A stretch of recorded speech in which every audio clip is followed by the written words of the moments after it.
il y a deux possibilités. Soit les combats dits sportifs de compétition, où ça dure et ainsi de suite, ou les combats de survie, on ne parle pas trop de combat, on parle plus d'agression.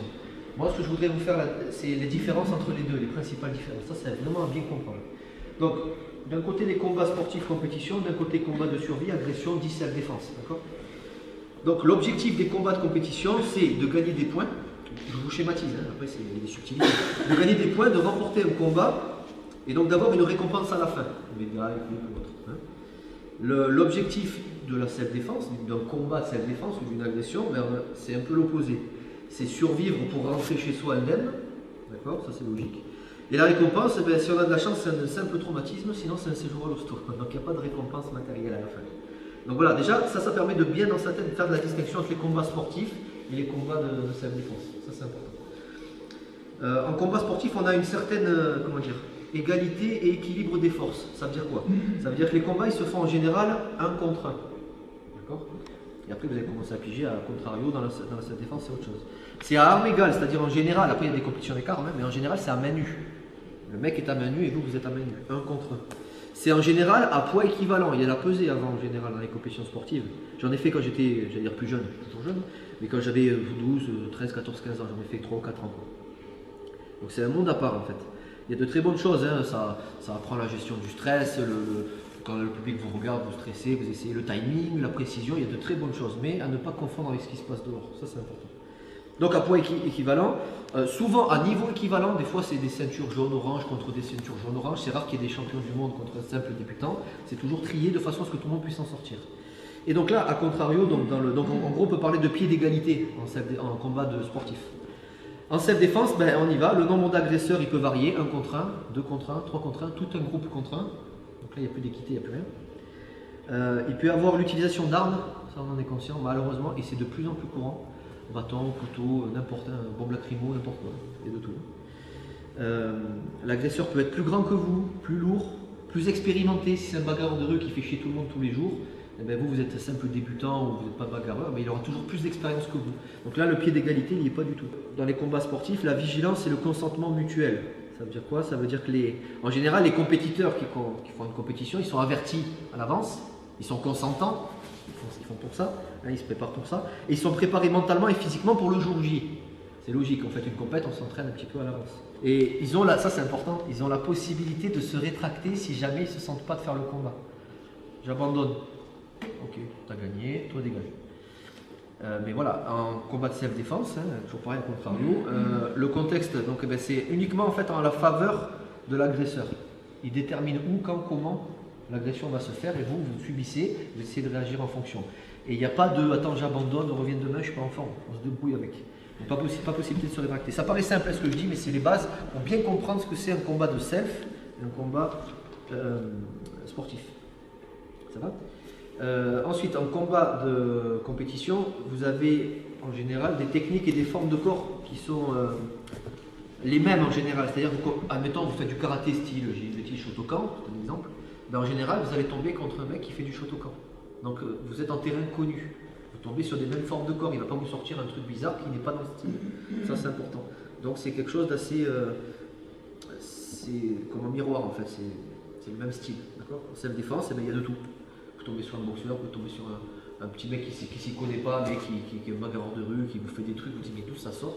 Donc là, il y a un énorme truc aléatoire. Donc, ça n'a rien à voir. Ça, c'est faut bien comprendre. Ensuite, en compétition, il y a des règles, il y a des techniques qui sont non autorisées. En général, c'est tout ce qui est létal. Doigt dans les yeux, frappe à la gorge, partie génitale et compagnie.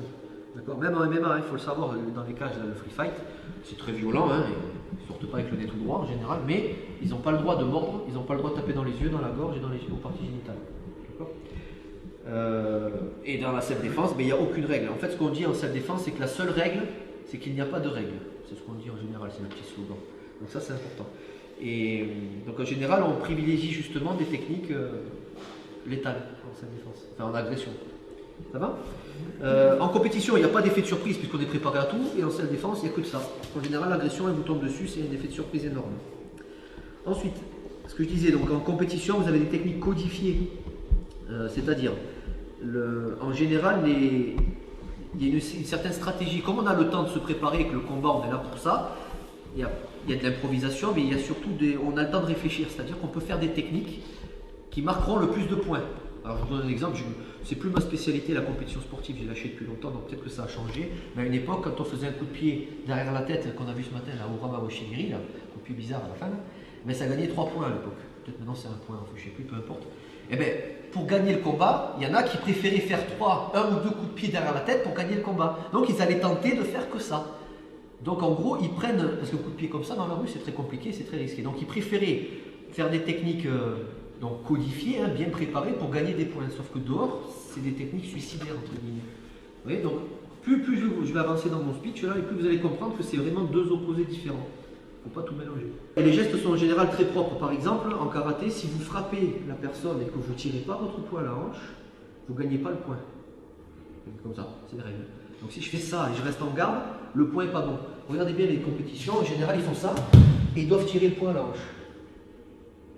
Maintenant, transposez ça dans la rue, boum, prenez un choix. Vous voyez, donc c'est pas tout à fait le même jeu entre guillemets. Les mentalités, ça c'est important. Combat, on a une mentalité, combat sportif, on a une mentalité de fair play. Dehors, il n'y a pas de fair play. Dehors, c'est le vice et tout est permis dans l'idée. Excusez-moi du terme, mais c'est ce qu'on appelle, on privilégie les coups de pute dans la rue, quoi. Donc c'est tiens un oiseau là-bas, je te mets un chou derrière la nuque ou je te chope directement tant que tu ne me vois pas. Ça en compétition, ça n'existe pas, il y a une histoire de fair play. En général, en compétition, on démarre à bonne distance, on salue, on démarre à bonne distance et on démarre en garde. Dans la rue, il y a toutes les distances mélangées et on n'est pas souvent en garde. Donc vous voyez, c'est pas évident tout ça. Donc enfin, la compétition sportive, c'est quelque chose d'assez, comment dire, cadré, sécurisé. Un cocon, entre guillemets. Ça ne veut pas dire qu'on ne se met pas des pains, hein, c'est pas ça que je veux dire. Le timing. Alors ça veut dire quoi le timing? En fait, il y a un côté spectacle en compétition, donc ça dure un petit peu. On a comme les rounds dans le boxeur, on a 1 minute, 2 minutes, 3 minutes, donc il y a un temps imparti. Donc le combat dure en général. Dehors, c'est complètement aléatoire. Et justement, il ne faut pas que ça dure. Parce que là, on ne joue pas sa peau sur un tatami en combat. On va se prendre des pains, certes, mais on ne joue pas sa peau. On va sortir en général sur nos 2 pattes. Ça dépend lesquels. Hein. Des fois, c'est des KO ou quoi. Hein. Mais je veux dire, en général, on n'est pas là pour se tuer. Dehors, il faut abréger le plus vite possible et on n'est pas forcément à distance. Il y a toutes les distances mélangées, distance courte, distance longue et compagnie. Donc pareil, il y a un énorme fossé entre les deux. Ouais, donc en self-défense, il y a de l'incertitude et puis on n'a pas trop le temps en combat. Ce que je vous ai dit, on a le temps de construire une stratégie de combat, on a le temps d'analyser. Les boxeurs appellent ça le round d'observation. C'est-à-dire ils démarrent le round et ils ne vont pas tout de suite dans le tas, ils analysent voir est-ce qu'il est agressif, est-ce qu'il se sert plus de sa jambe avant, est-ce qu'il est droitier, gaucher. Dehors ça te tombe dessus, tu fais ce que tu peux. Donc on n'a pas le temps de s'organiser en général. Donc ça c'est important aussi. En compétition, vous pouvez avoir une aide de l'extérieur. Ça veut dire quoi? Ben déjà, l'arbitre c'est une aide, l'air de rien. Il sanctionne, mais il vous aide aussi. Si l'autre il vous met un pain, il appuie trop son coup, l'arbitre il va dire hop, contact, vous avez trop appuyé. Merci monsieur l'arbitre, c'est gentil de me défendre. Ça sert à ça. Si vous faites éclater le pif, de suite, oh, médecin, le mec il arrive. Ça va mon gars? Dehors, il n'y a ni médecin, il y a très peu de chances qu'on vienne vous porter secours. Malheureusement, on le voit dans les faits divers. Attention, il ne faut pas généraliser, il faut quand même garder la foi en l'être humain. Il faut penser que la personne peut venir vous aider. Mais malheureusement, c'est très rare. Il y a des explications. Hein. C'est pas parce qu'on ne vient pas vous aider que la personne c'est un enfoiré ou que. Parce que la peur. Ensuite, en compétition, vous avez ce que je disais tout à l'heure, vous avez un environnement sécurisé. Ça veut dire quoi? Ben, vous êtes dans une salle chauffée, confortable, comme c'est le cas ici.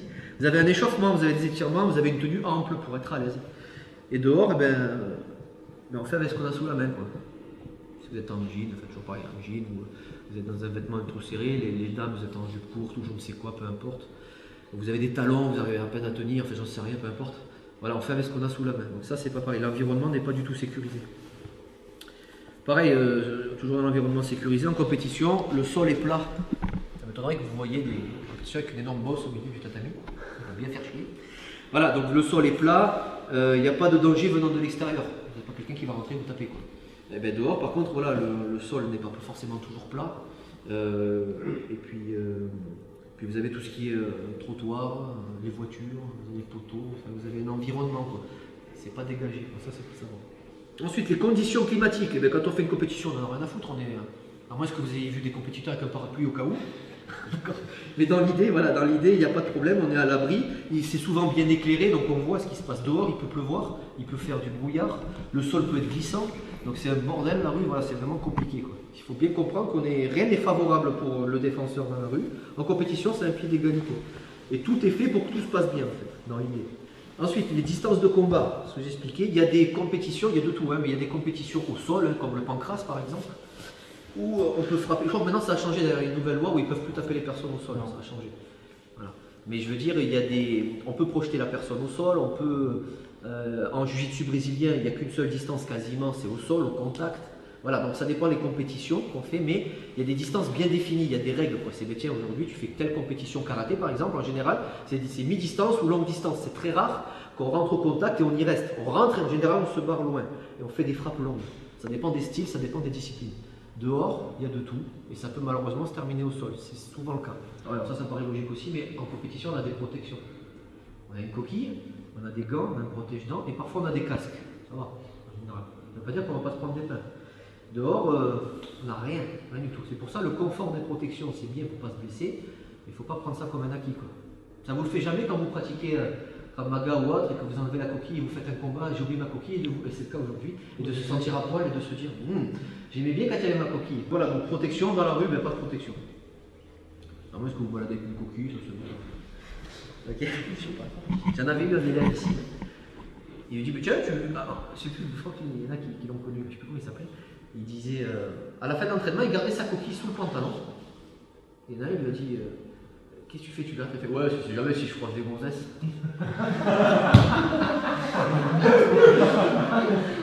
Bon, moi, il sera protégé si on l'attaque. Quand vous êtes en compétition, hein, vous combattez, vous mettez des pains, voire jusqu'au KO, vous n'êtes pas soumis à la loi française. Ça veut dire quoi? Ça veut dire l'environnement est sécurisé. Vous avez une assurance en cas de dommage. Dehors, vous êtes soumis à la loi de la légitime défense, entre autres, et la loi de non-assistance à personne en danger.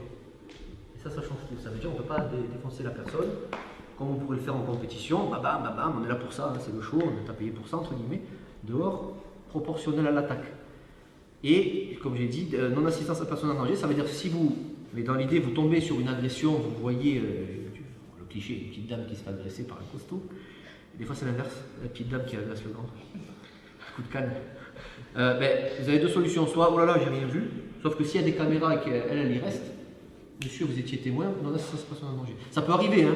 Après vous savez la loi, il y a de tout, et on secoue, et on voit ce qui reste, d'accord, dans l'idée, mais il faut comprendre ça. Mais aussi, et ça va peut-être vous étonner, si vous mettez KO votre agresseur, vous le laissez crever par terre, vous le barrez, il y a une caméra où il est témoin, non-assistance à personne en danger. Ça veut dire que vous êtes obligé d'intervenir. Je ne vous dis pas de venir, de faire monsieur, ça va, allez, bouche à bouche et compagnie. Non, mais au moins appeler les secours, dire voilà, il y en a un, il m'a blessé, je me suis défendu, il est sur le carreau, venez apporter une ambulance. On ne pourra pas vous reprocher de l'avoir laissé crever par terre. Voilà, grosso modo, ça c'était le speech de départ. Est-ce que vous avez bien compris donc qu'un combat de compétition, ça n'a rien à voir, il y a des similitudes, mais ça n'a rien à voir avec une agression de rue. Ça, c'est la première chose à comprendre. Donc ça, gardez cette optique. Aujourd'hui, on va essayer, ça ressemblera à de la compétition, forcément. On va pas se crever les yeux. Mais pensez que c'est des choses qu'on va essayer d'appliquer dehors. Ça va sur ça? Yes? Motivé? On va s'échauffer un peu dehors. Si tu souhaites aller encore plus loin, à savoir décupler tes connaissances en self-défense, devenir confiant et efficace en situation réelle, mais ce que je t'invite à faire, c'est à cliquer juste ici. Formation offerte, ou encore sur le lien qui est en description juste sous la vidéo. Voilà, j'espère que la vidéo d'aujourd'hui t'a plu et que t'a aidé à progresser un petit peu plus. Quant à moi, je te retrouve de l'autre côté pour commencer ta formation vidéo offerte. A tout de suite.